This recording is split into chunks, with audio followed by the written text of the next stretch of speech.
Welcome to the Great Detectives of Old Time Radio.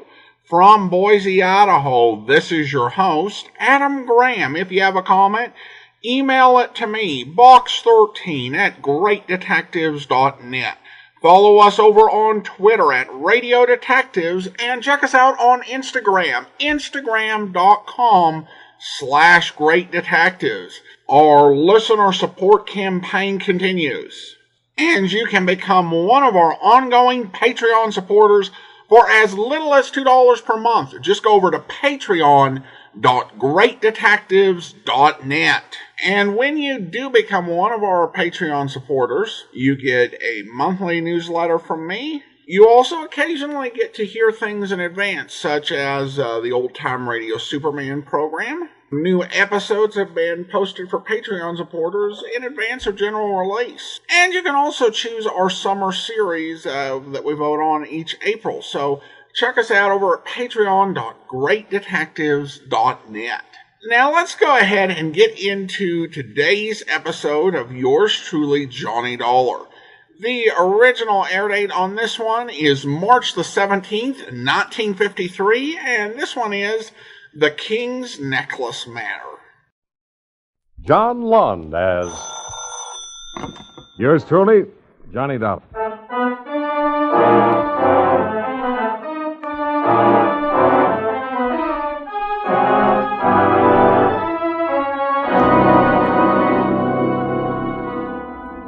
Expense account submitted by Special Investigator Johnny Dollar to Home Office, Eastern Indemnity and Insurance Company, Hartford, Connecticut.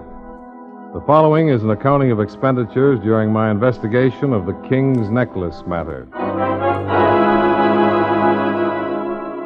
Expense account item 1, $134.70. Airfare and incidentals between Hartford and Miami. Waiting at the airport, as promised, was your Southern States Agency manager, Marty Fenton. Over a cup of brew in the coffee shop, he briefed me on the assignment. Ever hear of King Rawlings, Johnny? King Rawlings? Financial tycoon, wasn't he? Retired some 15, 20 years ago? That's the lad. About a year ago, he wrote a policy on a $250,000 necklace that he owns. Which has suddenly turned up among the missing? Not yet. You expect it to? Well, we got a letter from him day before yesterday. Claims somebody attempted to break into his safe. Thinks they were after the necklace. Well, I'm usually sent for after the crime's been committed. True, my lad, true. Oh, pass the sugar, will you, please? Sure. So what am I doing here now? The policy's coming up for renewal, Johnny. There have been nasty rumors circulating around about Rawlings' present financial condition. Afraid he's starting a build-up to put in a fraudulent claim? Been done before. The boys in Hartford get pretty stuffy about that kind of skullduggery. I want you to check around Los Banos and see what you come up with. Is that where the gentle sea breezes waft through the palm trees? 2,000 imported ones. Los Banos is Rawlings' own personal island off the coast of Cuba. He's lived there for 20 years, surrounded by his memories, his trees, and his collection. Of precious stones? People. Mr. Johnny Dollar is one of the... Oh, your plane's waiting, Johnny. I hired a little amphib to fly Let's you not down. brush off the collection of people, Marty. Who am I to prejudice a stalwart investigator about to brave the dangers of Rawlings Isle? On your way, lad. May the blessings of Eastern Indemnity follow you even unto the ends of Los Banos.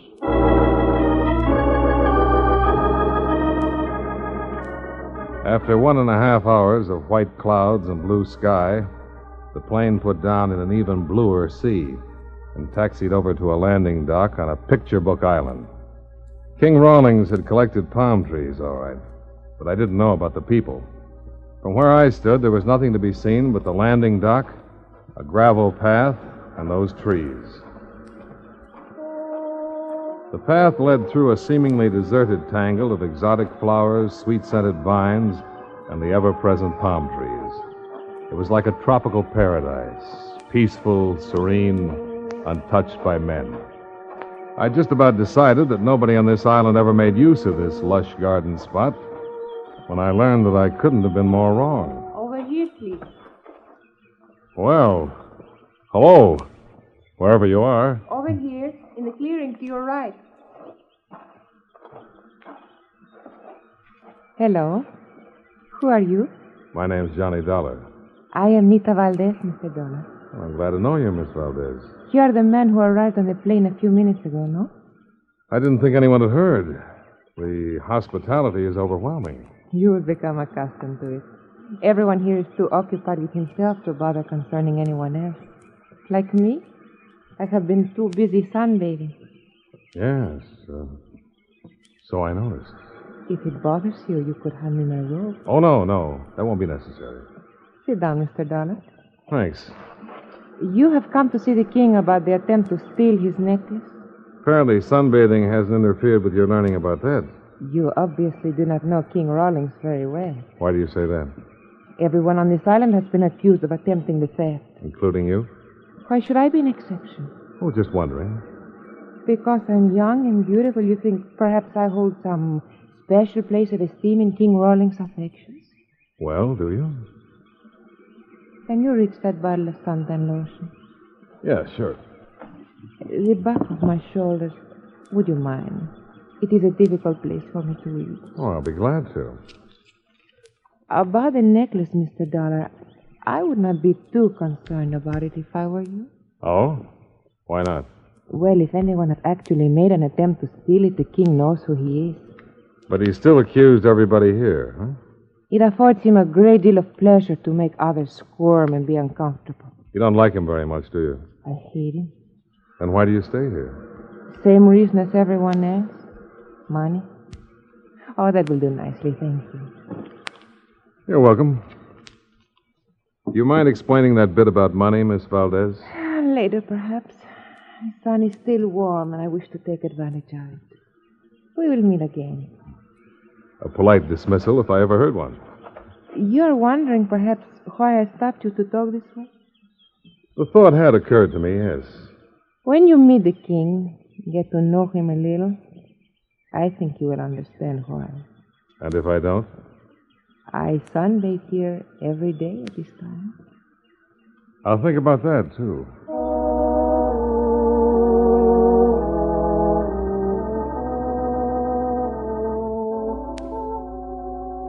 I found that Rawlings, like all good kings, lived in a castle. This one, obviously imported, stone by stone, from some Moorish province. A nervous little man came to the main gate and escorted me inside to the baronial hall. Harley is my name, Mr. Dollar. Timothy B. Harley. I'm Mr. Rawlings' secretary. In here, please. Mr. Rawlings' study. He'll be down to join you shortly. Thanks, Mr. Harley. I presume you're here about the necklace, Mr. Dollar? A favorite topic of conversation around here, isn't it? I beg your pardon? The necklace. Oh, yes, of course. Well, under the circumstances, you see, the attempted theft and all, has someone else mentioned it to you? Any reason why they shouldn't? No, not at all. No, it was just that, was it Nita Valdez by any chance? What makes you think so? Why, nothing. Oh, no, nothing at all. Only, you see, it was, to tell you the truth, I've suspected something for a long time. It's come to my attention. You talk too much, Harley. Oh, Mr. Rawlings. Oh, I didn't hear you come in. I was just telling Get out. Oh, well, of course, Mr. Rawlings. Of course. You're from the insurance company? That's right, Johnny Dollar. Why you instead of Marty Fenton? He's an agent. I'm a special investigator. I didn't request an investigation. You made a report of an attempted robbery. What do you want me to do? Have you declare the policy void because I didn't? What do you want us to do? Thank you for letting us pay out $250,000 if the necklace turns up missing? Over here, darling. There's the safe I keep it in. Pretty substantial job. Fenton supervised the installation himself. Those scratches near the combination, those what made you think somebody tried to force it? Only a hammer and chisel could make those marks. I'd like to see the necklace. Good. Who do you think was after it? Either Harley or my protege, Nita Valdez. Why suspect them? They love money and hate me. You care to go into that? You're investigating the necklace, Dollar, not my relationships with the people on this island. There it is. Oh. Beautiful workmanship. What else did you expect for $250,000? A little more than this, Rawlings. Hmm? I'm no expert on precious stones, but 10 will get you 20 if these aren't paste. Let me see. You're right, they are. Any explanations? None? You've no idea how the switch was pulled? I have not. When was the last time the necklace was appraised? When the policy was written? Who else has the combination of this safe? No one? Oh. Kind of puts you in a spot, doesn't it? Not at all. I'm insured. The law says we don't have to pay off on fraudulent claims. I know. The law also says you have to prove that fraud exists.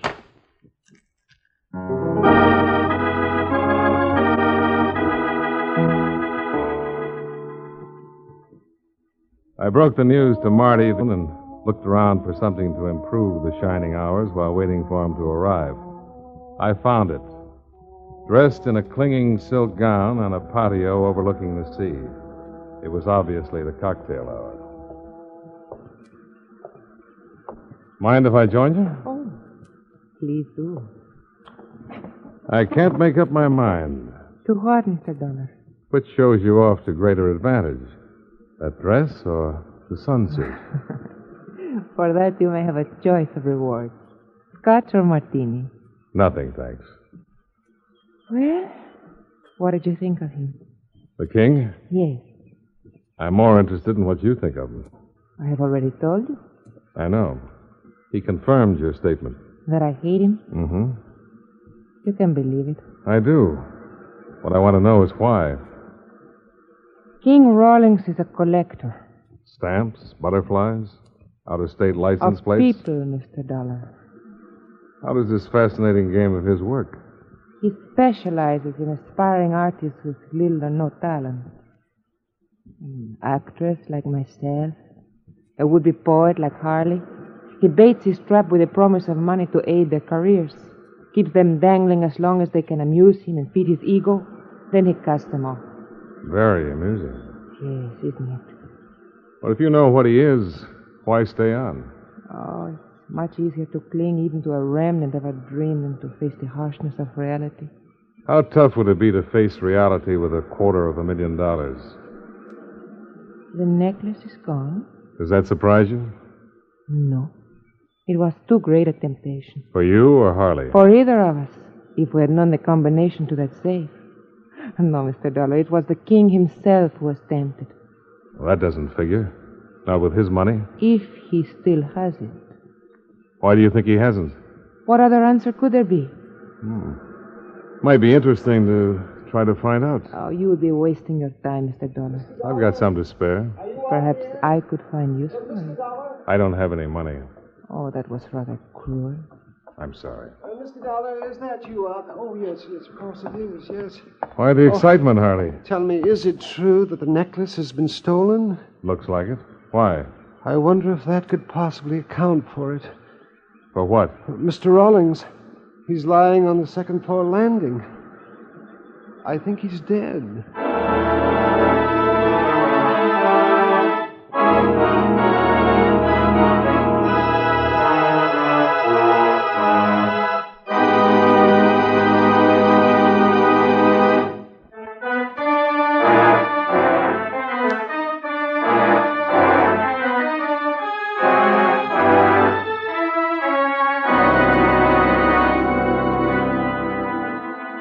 Timothy B. Harley couldn't have been more right. King Rawlings was lying stone cold dead on the second floor landing.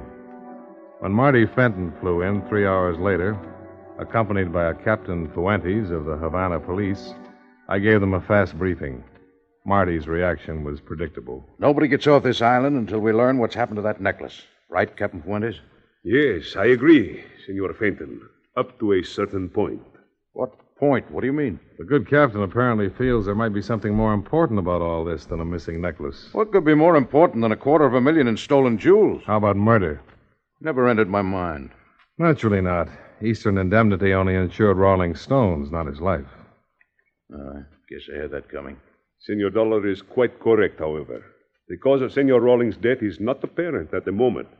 It will require an autopsy to determine. And if it's murder?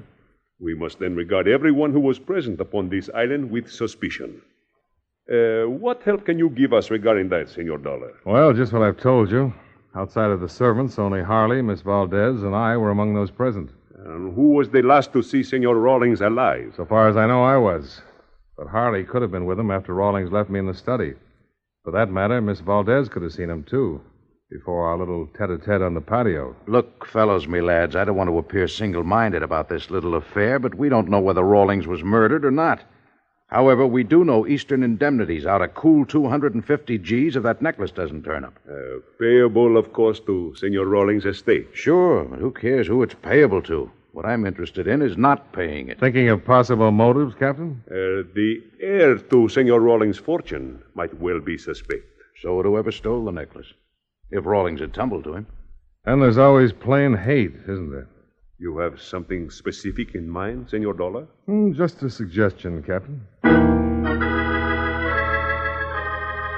Fuentes had his plane fly Rawlings' body back to Havana for posting, while he conducted a very thorough, if unenlightening, questioning of those present. Apparently, no one had seen Rawlings after he left me in the study, had any idea how he died, or what had happened to that necklace. Fuentes knocked off around midnight, and everyone ostensibly went to bed. I still had a few unanswered questions kicking around, so I went up to Harley's room to try them out. Why, yes, Mr. Dollar. Mr. Rawlings had a will, but as I told Captain Fuentes, it's locked in the safe. And it'll take a court order and some professional safecrackers to get at it, I know. But what about the copy? Copy? It's customary for the attorney who drew it up to retain a copy. Oh, yes, of course, I hadn't thought. Senor Chavez must have one in Havana. He's an attorney there? Yes, as a matter of fact, he handled most of Mr. Rawlings' financial affairs. Well, he must have a copy. Oh, why don't you ask him? Oh, I will. But first, I'd like to know why you were planning to leave Los Baños. Leave it? Well, how did you know? Well, maybe you can think of another reason for having a half-filled suitcase laying there on your bed. Oh, yes, of course. Yes. I was planning to leave. There's no reason why I shouldn't. After all, my employment here has been terminated. Have you discussed the idea with Captain Fuentes? Well, no, but why should he object? I'm not guilty of anything. Just a thought, Harley. Mind if I take a look at that suitcase? No, don't touch that. I don't. Well, what do you know? A brown paper parcel neatly wrapped and tied. You mind telling me what's in it? It's none of your business. Put that down. It wouldn't be a necklace by any chance, would it? Put it down, Dollar. Oh, sure, right away. Well, now that's interesting. All new, crisp, in $100 denominations. Must be close to $10,000 here. Well, what of it? It's mine. Oh, I don't doubt that. I'm just wondering where you got it. I saved it. Working for Rawlings? Yes, why not?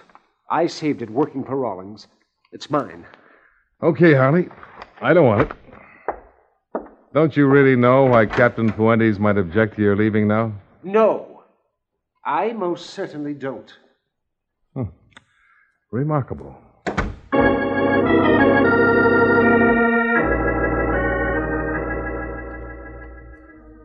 There wasn't anything I could do before morning rolled around except smoke a last cigarette and try to think things out. So I went out on the same patio where Nita and I had had our talk and lit up. The one cigarette turned into two. Then I started to light a third one. That was a mistake. I saw the muzzle flash. It came from somewhere inside a clump of palm trees. But with a full moon behind me, I wasn't going to get heroic about it. I made a dive for a concrete retaining wall. I didn't think the shots I'd snapped out had done any good, and I had no intention of finding out, not with that moon lighting things up. So I made myself comfortable with my back to the wall and waited for the Cuban Marines in the person of Captain Fuentes to come charging to the rescue.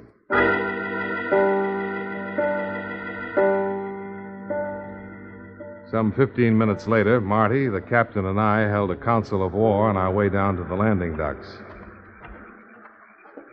I found these 2 empty shells under one of the palm trees, Senor Dollar. But that was all.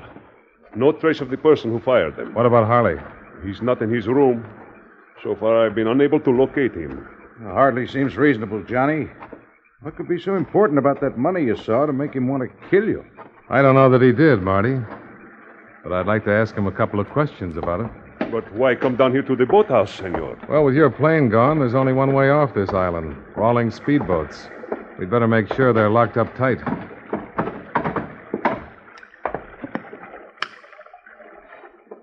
One of the slips is empty. It wasn't when I got here. We heard no motor, senor. Well, that's nothing that a paddle and a pair of willing arms can't explain. Harley? That's my guess. Then it's 10 to 1 he has the necklace with him.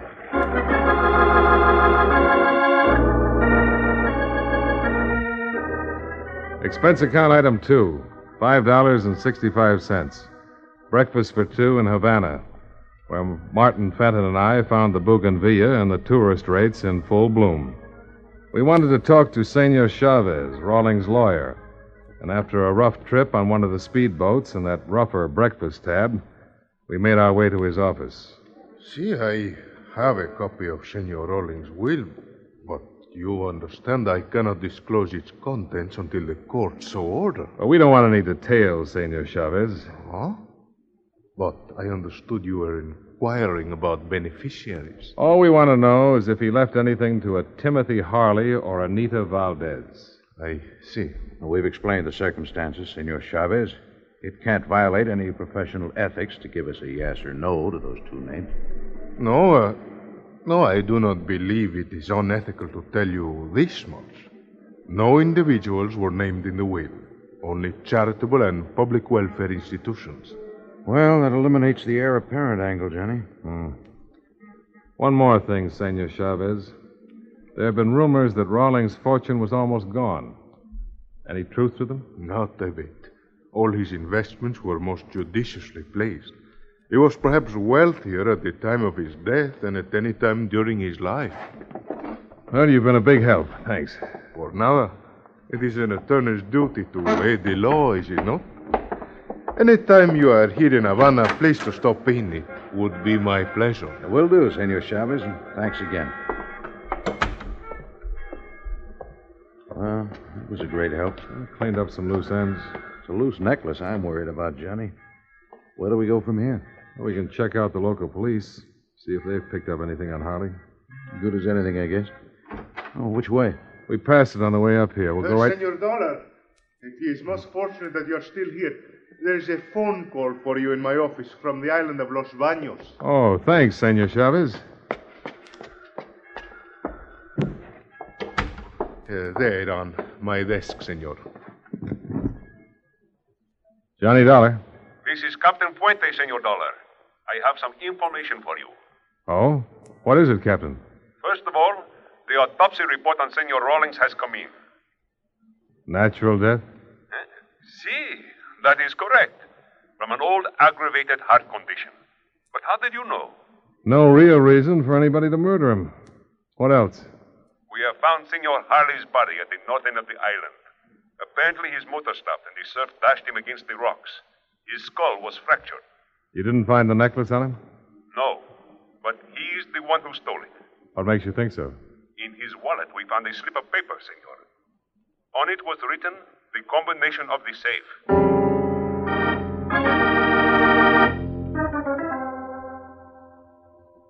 Expense account item 3, $35. Transportation of speedboat back to Los Baños.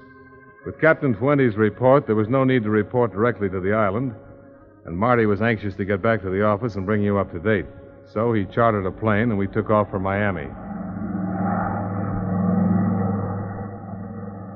Well, Johnny, my lad, we chalk up another happy collaboration, huh? Yeah, you might call it that, Marty. A king there was. You know, somehow I don't think Rawlings was a very happy man with all his dough. Holed up on that island, nothing but hate around him. Well, money's not the answer to everything. No, but as the saying goes, it sure helps.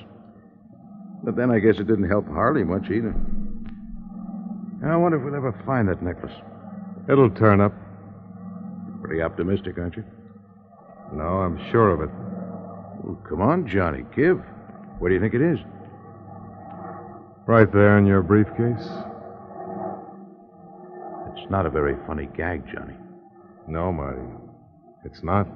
And how about changing the snapper? I wish I could, Marty. But it figured all along. Looking for every possible loophole, I guess. But they all closed up on me. Where did I slip? Where they all slip. At the very beginning. When you first thought of it. What tipped you? Rawlings swore that only he knew the combination to that safe. He was wrong. One other man knew it. The one who supervised its installation. You should have known you'd tumble to that. The paste pinned it down even closer, Marty. The reproduction was too good. No wonder. You had every descriptive detail in your copy of the policy. Weights, dimensions, photographs, everything. I didn't go back to the island, Johnny. How could I make the switch? That's where Harley came in. You slipped him the combination and he made the switch. That's why the $10,000 payoff. And why you had to kill him. And frame it as an accident. Maybe I should have killed you, too, when I had the chance on the patio. You've still got your gun? Nah. What's the use? It was wrong all the way. Besides, I never could outshoot you.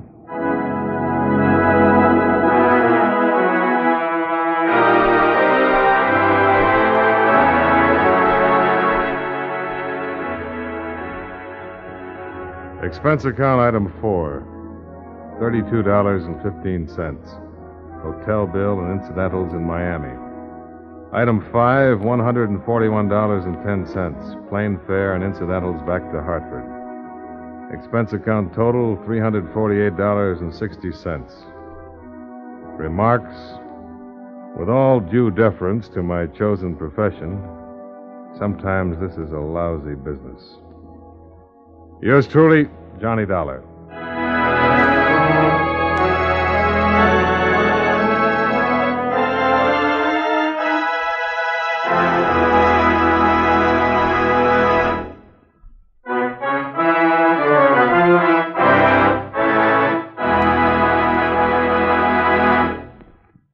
Yours truly, Johnny Dollar, stars John Lund in the title role and was written by Sidney Marshall with music by Milton Charles.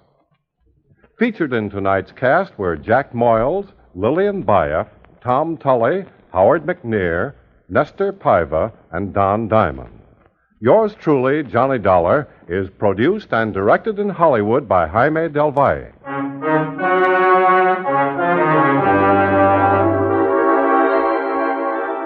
This is Charles Lyon, inviting you to join us again next week at this same time when, from Hollywood, John Lund returns as... Yours truly, Johnny Dollar.